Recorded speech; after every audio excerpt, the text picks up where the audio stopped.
Si quieren, vamos arrancando. Ahorita se incorpora Javier Warman, quien es director de bosques del World Resource Institute. Y bueno, Alfredo, te paso el micrófono para que desde ahí no te preocupes. Si quieren, pasamos después. Tú das inicio y que podemos arrancar. Bueno, ya está Javier con nosotros. Javier lo estaban tomando los medios ahí, no lo dejaban venir. Bueno, entonces si quieren arrancamos con la presentación de Nadia. ¿Te parece bien? Adelante y perdón, Alfredo, ya Alfredo manejará los tiempos y la conversación. Muchas gracias. Buenos días. Voy a pasar a la... Por supuesto, como te sientes más cómodo. Aquí podemos dar la espalda. Pues muy buenos días. Es un gusto para mí estar en este panel tan importante. Muchas gracias. Y en este foro. Cuando recibí la invitación fue todo un reto para mí. Creo que esa no es la mía. Porque pues nosotros somos muy apasionados de hablar sobre pesquerías y en esta ocasión para este foro quisimos dar como un enfoque muy específico desde el tema de soluciones basadas en naturaleza, ¿no? Generalmente las pesquerías no están, pues no se ven desde esa panorámica. Casi siempre cuando se habla de soluciones basadas en naturaleza pensamos en energías alternativas, en cuestiones terrestres o en cuestiones de cuenca, como ya también me precedieron pues ahora sí que los doctores. Y hablar de pesquerías pues siempre es un reto, ¿no? En México no estamos también muy familiarizados con el tema. La verdad es que somos bien poquitas personas que nos dedicamos a eso. Es un sector también relativamente pequeño, aproximadamente de 300,000 personas en los litorales. Tampoco es la mía. Gracias. Y pues existen alrededor de más de 700 especies que aprovechamos entre pescados y mariscos, pues por todas estas personas que se dedican de manera directa a la pesquería, a las pesquerías, ¿no? Dentro de nosotros trabajamos para EDF de México. Nosotros somos una organización no gubernamental que se enfoca en trabajar precisamente con el sector pesquero. Y para nosotros el sector pesquero es una palabra que involucra a muchas personas, ¿no? Porque no solamente son los pescadores y las pescadoras, sino también son los comercializadores, son también las personas que se dedican a pues esta distribución de los pescados y mariscos, pero también son aquellas personas de la academia que se dedican muy específicamente a ver el tema de pesquerías. También somos los consumidores, somos las organizaciones de la sociedad civil y claro que el gobierno, ¿no? En México, ahora sí, muchas gracias. En México nosotros trabajamos muy de cerca con todo este sector pesquero.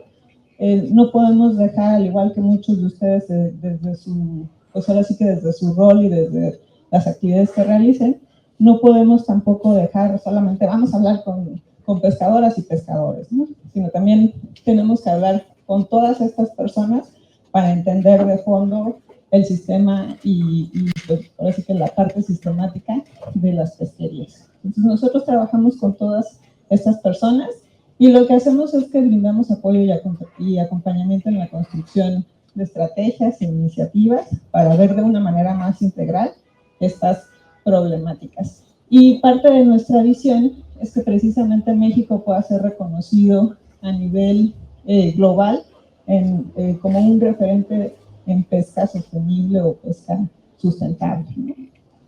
En específico, yo les voy a hablar de lo que trata nuestra dirección. En EDF tenemos diferentes ramas, somos una organización global que habla también de agricultura, de agua, de clima, de cambio climático, obviamente, de muchos, de metano, incluso hay una línea directa muy grande sobre ese trabajo. Pero en el caso del día de hoy, yo les voy a hablar sobre las pesquerías de las que trabajamos. Y estas son 3 de nuestros proyectos. Tenemos la pesquería de merluza que se desarrolla en el Golfo de California.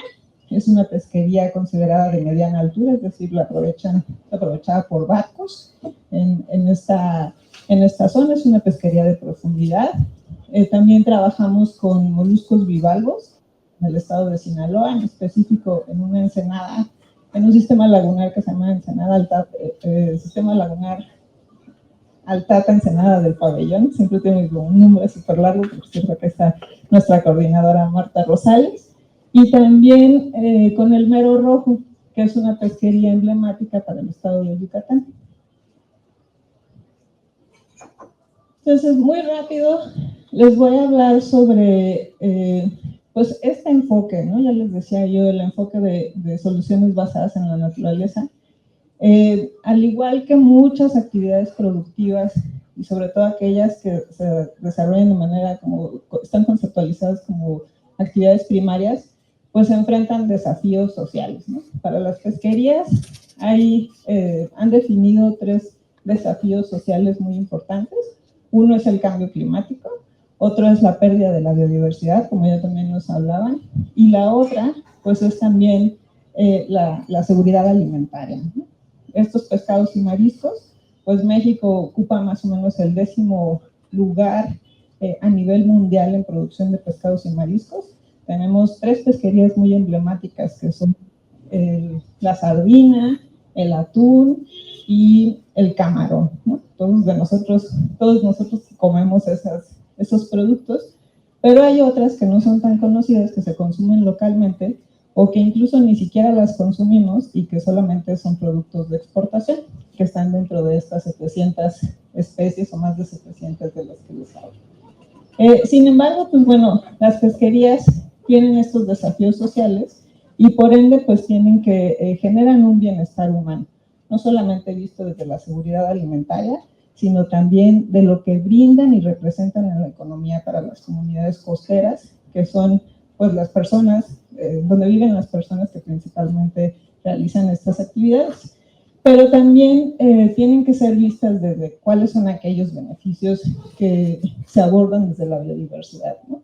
En este diagrama que me gusta mucho de la UCN, pues es precisamente cómo se enfocan y cómo, pues desde el lado de las pesquerías, cómo las observamos, ¿no? Y a su vez, pues también tendrían que tener enfoques basados en ecosistemas.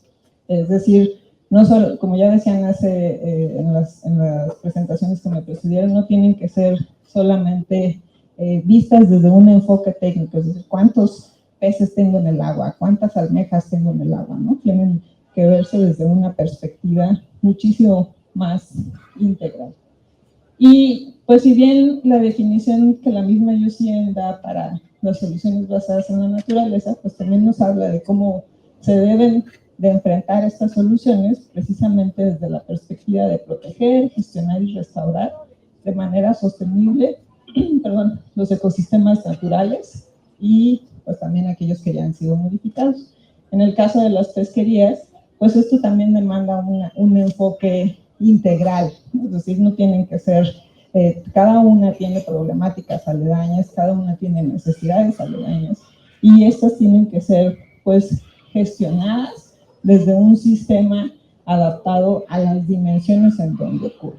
Es decir, no vamos a tratar igual, ni a gestionar, ni a administrar igual una pesquería de atún que ocurre a una escala muchísimo más grande, a una pesquería de almejas o de moluscos bivalvos, en donde son procesos muchísimo más enfocados a las comunidades, a una demanda económica que pueda tener en ese momento la comunidad y que al mismo tiempo pues también las especies van teniendo un rol y un papel ecológico distinto, ¿no? Es decir, ese diseño en el manejo y cómo abordar precisamente esa dimensión tiene que ser visto desde una manera muy acotada a esa perspectiva, ¿no?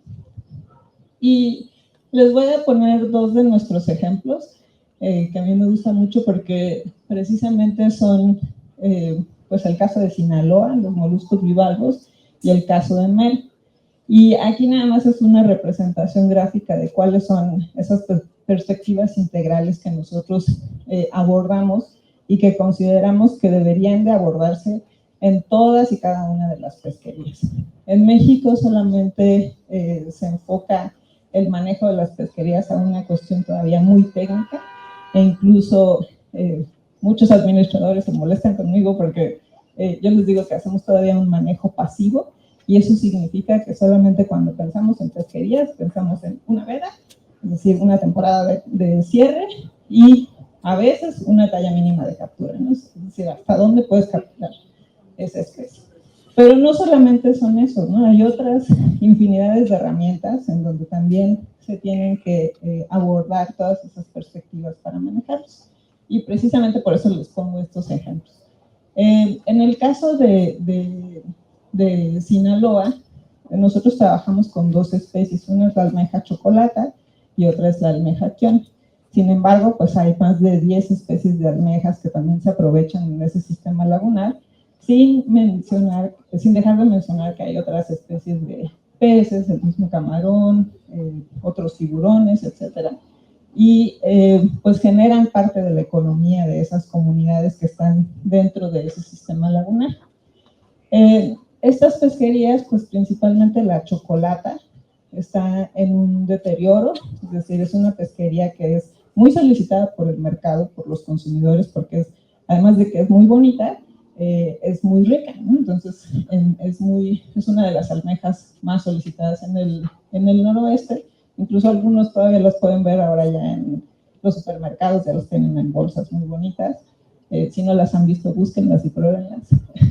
Y esa pesquería de almeja, chocolate en específico en este sistema lagunar, pues sí se está enfrentando a un deterioro, ¿no? Porque además no está ordenada de una manera muy buena, por así decirlo, es decir, hay pocos permisos, las personas que hacen estos cócteles o estos preparados para los consumidores, pues en ciertas temporadas, pues también van y las obtienen. Las personas que viven frente a esta laguna, pues también van y la sacan. Entonces, hay un descontrol no necesariamente muy ordenado, ¿no? Y esto ha hecho pues, que se enfrente a este declive.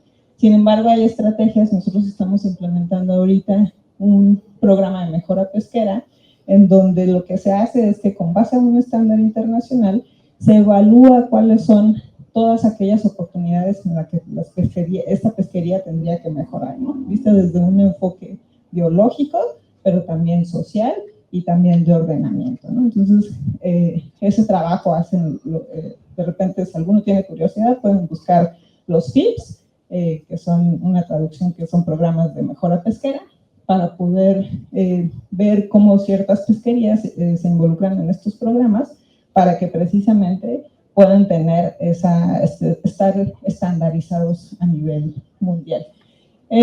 Otro de los ejemplos, pues es que también justo lo que hemos empezado a ver es precisamente cómo están enfrentando el cambio climático las pesquerías, ¿no? En el caso de Sinaloa, hicimos una evaluación el año pasado, que ahorita está aterrizando en un plan de acción de cambio climático con el Estado, pero en esta evaluación justo lo que vimos fue un enfoque de cuenca, ¿no? Porque precisamente nosotros solamente queríamos ver cuál era el estatus de las lagunas costeras para poder identificar aquellas vulnerabilidades en tema de pesca y acuacultura. Sin embargo, pues la buena recomendación que nos hicieron es no puedes ver solo las lagunas costeras sin ver cómo está la cuenca, ¿no?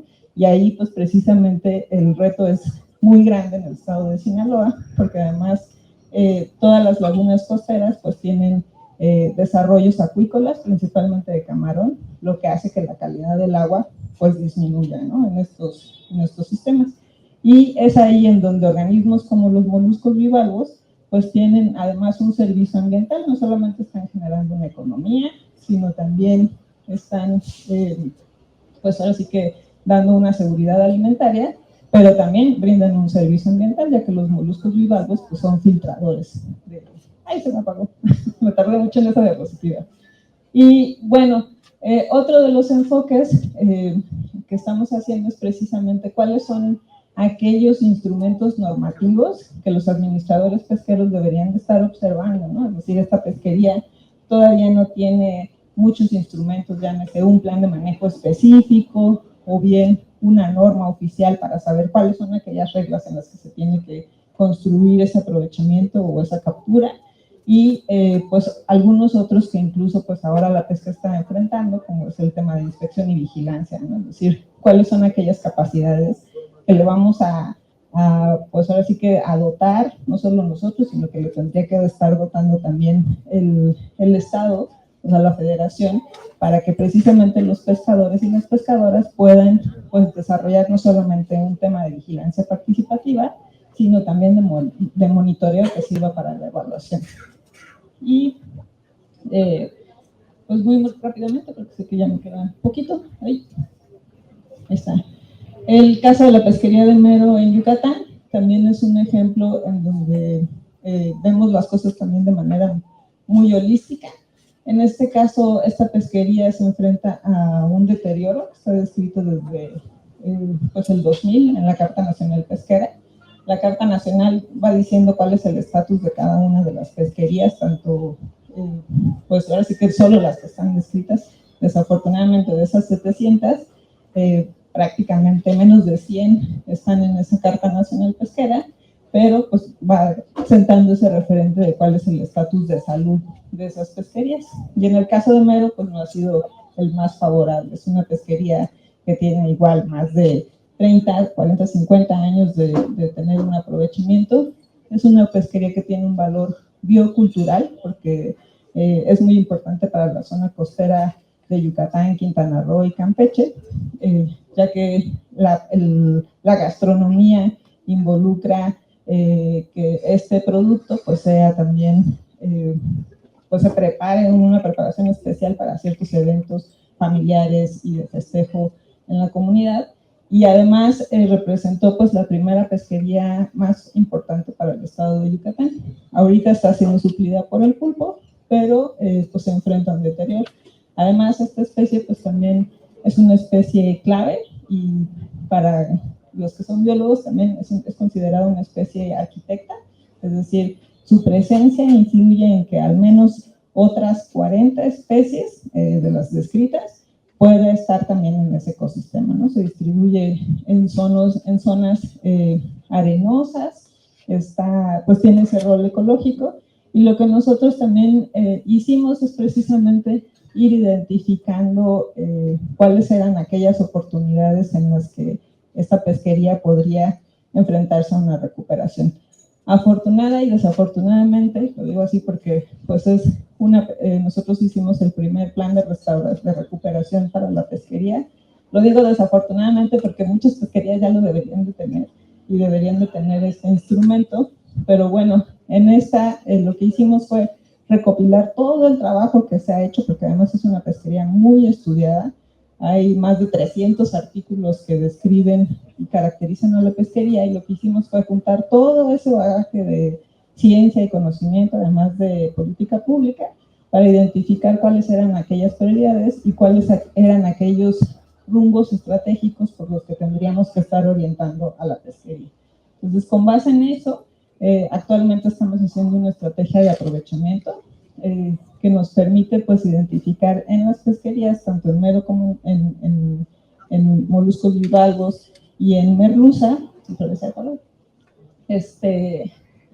cómo podemos identificar a partir de unos puntos de referencia, cómo podemos enfocar que nuestras pesquerías, en este caso de las que les hablo, pues puedan tener una recuperación y un mejor aprovechamiento, ¿no? Es decir, ir teniendo ese termómetro para que cada vez que veamos, ay, pues va en declive, no dejemos que vaya en declive, ¿no? Cómo vamos orientando como sociedad. Y finalmente estas pesquerías y todos los proyectos en los que nosotros trabajamos no podrían ir solos, o sea, no van solos, todos van construidos de la mano con, pues ahora sí que con las comunidades, con todo este sector que yo les platico, y pues eso hace también que la gobernanza de las pesquerías tenga esa fortaleza, ¿no? Es decir, no pueden ir solitas las pesquerías solamente desde esta parte técnica, sino también tienen que ir construidas desde una forma comunitaria, y pues ahora sí que con el interés de todos nosotros. Y muchas gracias. Muchas gracias, Nadia. Si les parece, vamos a seguir con la siguiente presentación y vamos a dejar el espacio de preguntas al mero final para que todo el mundo tenga oportunidad de hacerlo. Y pues, a continuación, en representación del ingeniero Sergio Graf, nos acompaña la maestra Paola Fajardo de CONAFOR, la Comisión Nacional Forestal. Hola, buenos días a todos. Es un gusto estar aquí con ustedes. Bueno, primero agradecer a los organizadores por la oportunidad de estar aquí con ustedes. El maestro Graf no pudo acompañarnos hoy, pero les mando un cordial saludo. Se encuentra ahorita en Michoacán en un foro de consulta ciudadana sobre el Programa Nacional Forestal para los próximos 5 años. Y bueno, agradecemos la oportunidad de poder compartir con ustedes nuestra perspectiva desde el sector forestal en relación a las soluciones basadas en la naturaleza. Y bueno, vamos a ver ahorita que aparezca la presentación. Bueno, principalmente lo que les voy a platicar hoy es cuáles son las estrategias nacionales en las que se basa la política pública en el sector forestal. O sea, basado principalmente en programas y acciones para la conservación, restauración y uso sostenible de los ecosistemas forestales en el país. Bueno, la CONAFOR promueve una política de desarrollo forestal sostenible para neutralizar las brechas de desigualdad en el país desde diferentes enfoques. Contribuye a la lucha del cambio climático trabajando directamente con comunidades y ejidos en diferentes tipos de ecosistemas, bosques, selvas y manglares. Gestiona un programa nacional de restauración forestal integral, mitigando las causas de la deforestación y la degradación en los ecosistemas forestales y coadyuva a mantener los recursos hídricos. Bueno, para darles un poco unos antecedentes, el 71% del país está cubierto por ecosistemas forestales. Más de 11 millones de personas dependen de los bosques para tener ingresos y para sus costumbres, tradiciones, y alrededor de más de 17,000 ejidos y comunidades y pueblos indígenas y afromexicanos viven en bosques. Se genera 36,000 millones de pesos de pesquerías ribereñas con la conservación de los manglares. Y bueno, ¿cuáles son los elementos de la política forestal en México? Pues está dividida en 4 ejes principales: vida digna y productiva, cambio climático, agua y patrimonio natural. ¿Cuál es el objetivo? Detener la pérdida de los ecosistemas forestales y la biodiversidad del país, y neutralizando las causas de deforestación y degradación forestal, y promover que las personas dueñas y poseedoras de los bosques encuentren en el uso sostenible de los bosques un medio de vida digno. ¿Por qué es importante mencionar esto? Porque CONAFOR no puede apoyar a aquellas personas que no comprueben que tienen derecho al territorio forestal. Entonces trabajamos directamente con los dueños y poseedores que pueden demostrar que son dueños de los terrenos forestales.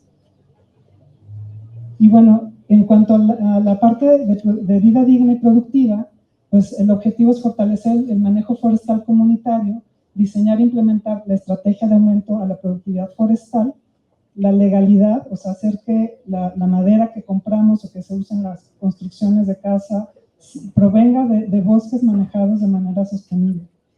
Fortalecer el programa Sembrando Vida mediante actividades de agroforestería, y también trabajar con la SADER para manejar bosques principalmente secos para la producción forrajera. Y bueno, en cuanto a cambio climático, es relanzar la estrategia red nacional. En cuanto al agua, es implementar mecanismos de pagos por servicios ambientales nuevamente dirigida a los dueños y poseedores de los bosques. Impulsar la coinversión, esto a que la CONAFOR puede aportar fondos hasta el 50%, y socios pueden aportar el otro 50% para ayudar a proteger los bosques. Pueden ser del sector público o privado. Y bueno, y vincular también el Programa Nacional de Restauración con condiciones adecuadas a nivel de cuenca para su restauración. Y en cuanto al patrimonio natural, establecer la política pública, instrumentos para reconocer el papel forrajero en los bosques, implementar un sistema de alerta temprana de deforestación, impulsar cadenas productivas libres de deforestación y fortalecerle la coinversión. Y bueno, también a partir de este año, la CONAFOR cuenta con una estrategia nacional de género e inclusión que está basada en 4 ejes principales. el desarrollo de capacidades para la inclusión, la igualdad sustantiva, la gobernanza inclusiva, cultura de paz y el fortalecimiento institucional. ¿Esto por qué es importante? Porque en este sexenio se busca impulsar un mayor apoyo a las mujeres, a su empoderamiento y a que tengan voz y voto en las decisiones y en la gobernanza. Y desde la perspectiva de soluciones basadas en la naturaleza, desde sus inicios la CONAFOR promueve el manejo comunitario de bosques, selvas y manglares, trabaja directamente con ejidos y estas acciones contribuyen a la conservación de la biodiversidad y a la gestión del agua a nivel de cuenca, y además reduce emisiones, genera beneficios sociales y fortalece la resiliencia y gobernanza territorial. Principalmente CONAFOR trabaja con 5 programas a través de reglas de operación, que son convocatorias que se lanzan cada año, donde los dueños y poseedores pueden mandar solicitudes para obtener apoyos en estos 5 diferentes programas, que uno es el manejo forestal comunitario, plantaciones forestales y agroforestales, restauración forestal, pago por servicios ambientales y protección forestal. Desde la parte de manejo forestal comunitario hay también diferentes fuentes de apoyo. Pueden pedir desde estudios para el aprovechamiento forestal de recursos naturales, desde capacitación, desarrollo de cadenas de valor. Hay diferentes apoyos en los que se busca apoyar el manejo forestal comunitario. Aquí es importante mencionar que desde el 2007 al 2024 se apoyaron más de 216 proyectos dirigidos directamente por mujeres, con una inversión de 170 millones de pesos. Entonces es importante ver el trabajo que también hace CONAFOR para el empoderamiento de las mujeres. Y en cuanto a la Estrategia Nacional de Incremento de Producción y Productividad, pues se busca promover el aprovechamiento sustentable de los recursos forestales a través de la creación de empresas.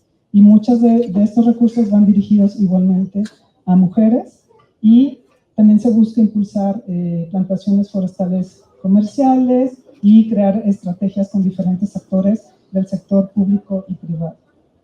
Y en cuestión de pagos por servicios ambientales, también aquí CONAFOR tiene un esquema de fondos concurrentes, donde también CONAFOR pone una parte y inversionistas privados o socios de diferentes sectores pueden apoyar para la conservación de los ecosistemas del país.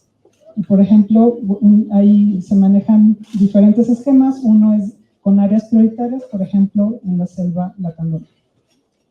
Y estos son los ejemplos de los que se apoya bajo este programa de servicios ambientales. O sea, se apoyan dentro de esos esquemas el aprovechamiento de plantas nativas, apicultura, viveros comunitarios, la creación de empresas, sobre todo ecoturísticas. Entonces, bueno, esto es un poco de lo que se puede apoyar dentro de esos esquemas de pagos por servicios ambientales. Y en cuestión de restauración, pues también es a nivel nacional, y la idea es generar ingresos, empleo para las comunidades que viven en el país, apoyando al mismo tiempo a recuperar sus ecosistemas forestales.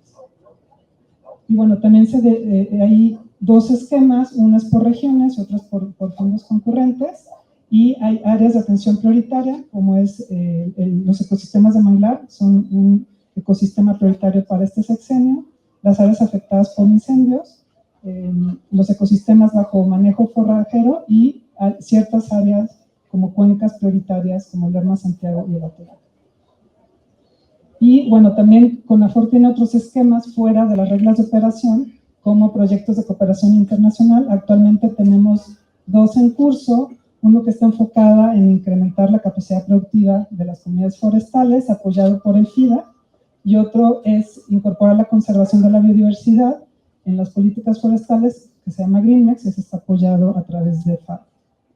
Y finalmente, también vemos cuestiones de investigación, de tecnología e innovación, y como ejemplos, se está fortaleciendo el Sistema Nacional de Monitoreo Forestal como una estrategia clave.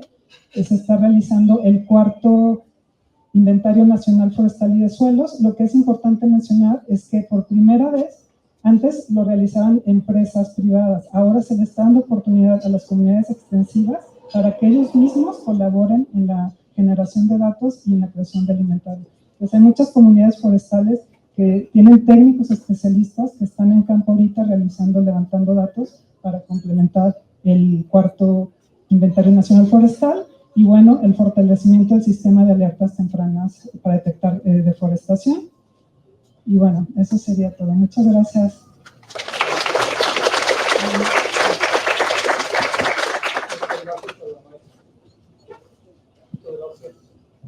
A la maestra Paola Fajardo. A continuación tenemos al maestro Javier Gladman, que es director de bosques del World Resources Institute. Adelante, Javier.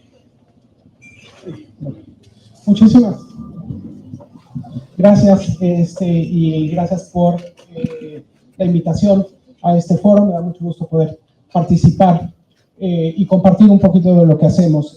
Primero que nada, presento, soy parte de WRI, World Resources Institute, o el Instituto de Recursos Mundiales, que somos una organización con más de 40 años de experiencia. Es una organización que tiene sede en Washington, con oficinas alrededor de bastantes partes del mundo, y en general, pues bueno, tenemos un enfoque hacia una amplitud de temas dentro de la agenda ambiental, desde desarrollo urbano, energía, o el cambio climático de una manera transversal, y particularmente yo les voy a hablar hoy en la parte de recursos naturales y lo que estamos haciendo en materia de recursos naturales. La fórmula que ha tenido WRI es una organización que se basa en ciencia, con datos muy claros, y es medir lo que hacemos, transformar lo que se puede y escalar esas transformaciones positivas a nivel mundial. Nada más, esta manera de introducción, hemos estado hablando de soluciones basadas en la naturaleza, algunos de los ejemplos que se mencionan aquí, que ya vimos, reforestación, agricultura, suelo, pastizales, y en materia de mitigación, estas pueden llegar a contribuir con más del 20% de las metas de reducción a nivel país. Pero además de este efecto en materia de mitigación, vamos a ver ahorita, lo que quiero presentar, es cómo le hacemos en materia también de adaptación y cómo estas actividades de adaptación ayudan y traen beneficios económicos principalmente para las diferentes comunidades donde estamos. Voy a hablar de dos ejemplos particularmente, uno en el campo mexicano, que es un proyecto que se llama Saberes, y el otro en las costas mexicanas, con particularmente restauración y conservación de manglares con el nombre de Risco. Este proyecto de Saberes es un proyecto que tenemos financiamiento, somos parte de un consorcio con varias organizaciones, y lo que queremos hacer es trabajar con pequeños productores del país para que ellos logren adaptarse al cambio climático que ya están sufriendo, ¿sí? Mejorar estas capacidades y en ese manejo del territorio. Para esto tenemos tres principales ejes. Uno es a través de la planificación del territorio y diferentes instrumentos tecnológicos que voy a mencionar. Dos, las prácticas de adaptación, ¿sí? Estas muchas veces son las mismas comunidades que ya tienen estas prácticas, y hay que documentarlas, cómo hacer para que entre las diferentes comunidades las puedan compartir, las que vayan funcionando mejor, etc. Y número tres, acceso a financiamiento. Todas estas prácticas que tienen estos pequeños productores requieren de inversiones que muchas veces no, o casi siempre, no tienen el recurso. Sabemos que en el campo mexicano el nivel de financiamiento es muy bajo, principalmente en estos pequeños productores, y somos varias iniciativas alrededor del país que hemos buscado esta fórmula de cómo hacer que ese financiamiento climático baje directamente a las comunidades y puedan tener acceso para cambiar sus métodos de producción, sus formas de producir digamos, con estos recursos, y no es fácil. Bueno, este proyecto, como les decía, ¿no? Mejorar estas capacidades, no solo en los pequeños productores, o sea, para que los pequeños productores logren estos cambios y logren esta posible adaptación, hay que mejorar la capacidad de gobiernos, de los gobiernos locales, de los gobiernos municipales, estatales, de diferentes autoridades, de las organizaciones que forman parte de estos pequeños productores, por supuesto, y de ellos mismos. En estas medidas tecnológicas que les mencionaba es a través de, o sea, darles esta información de qué ¿qué va a pasar? ¿Cuáles son los pronósticos de clima a los que se enfrentan? Y no es nada más el clima de mañana llueve, no llueve, sino de que en los próximos 10, 15, 20 años la temperatura va a subir, vas a tener más sequías, vas a tener más fuentes, vas a tener más otro tipo de actividades, y cómo se pueden ir adaptando a ello. Cómo se pueden ir adaptando es entonces a través de esas medidas de adaptación. Bueno, en algunos casos necesitas cambiar de lo que estás produciendo, como un caso extremo, pero antes de eso, pues igual necesitas cambiar la especie de lo que estás produciendo, o simplemente necesitas, digamos, cambiar la forma en que lo estás haciendo. Necesitas, si tienes una sequía, pues bueno, una de las cosas que más efecto vemos que tiene es muchas cosas alrededor del tratamiento del suelo, ¿no? Y cubrir el suelo. Entonces, si hay menos sequía, si hay menos lluvia, pues lo que se busca también es cubrir el suelo, por ejemplo, con planta viva, con residuos, etcétera, para que se mantenga más humedad. Simplemente, también se presentan nuevas plagas. ¿Cómo podemos ir controlando esas nuevas plagas? Retención de humedad, como llamaba, entre muchas otras. Y por último, esa parte del financiamiento. ¿Cuáles son las medidas y qué es lo que podemos hacer?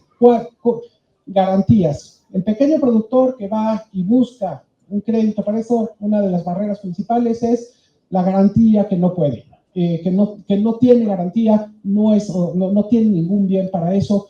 Entonces, desde un fondo de garantías y otros mecanismos que estamos buscando en materia financiera también para que puedan accesar al financiamiento. Eso acompañado también, por supuesto, de los diferentes, digamos, el acompañamiento de otras formas de recursos, más bien de subsidios que puede también dar el Estado.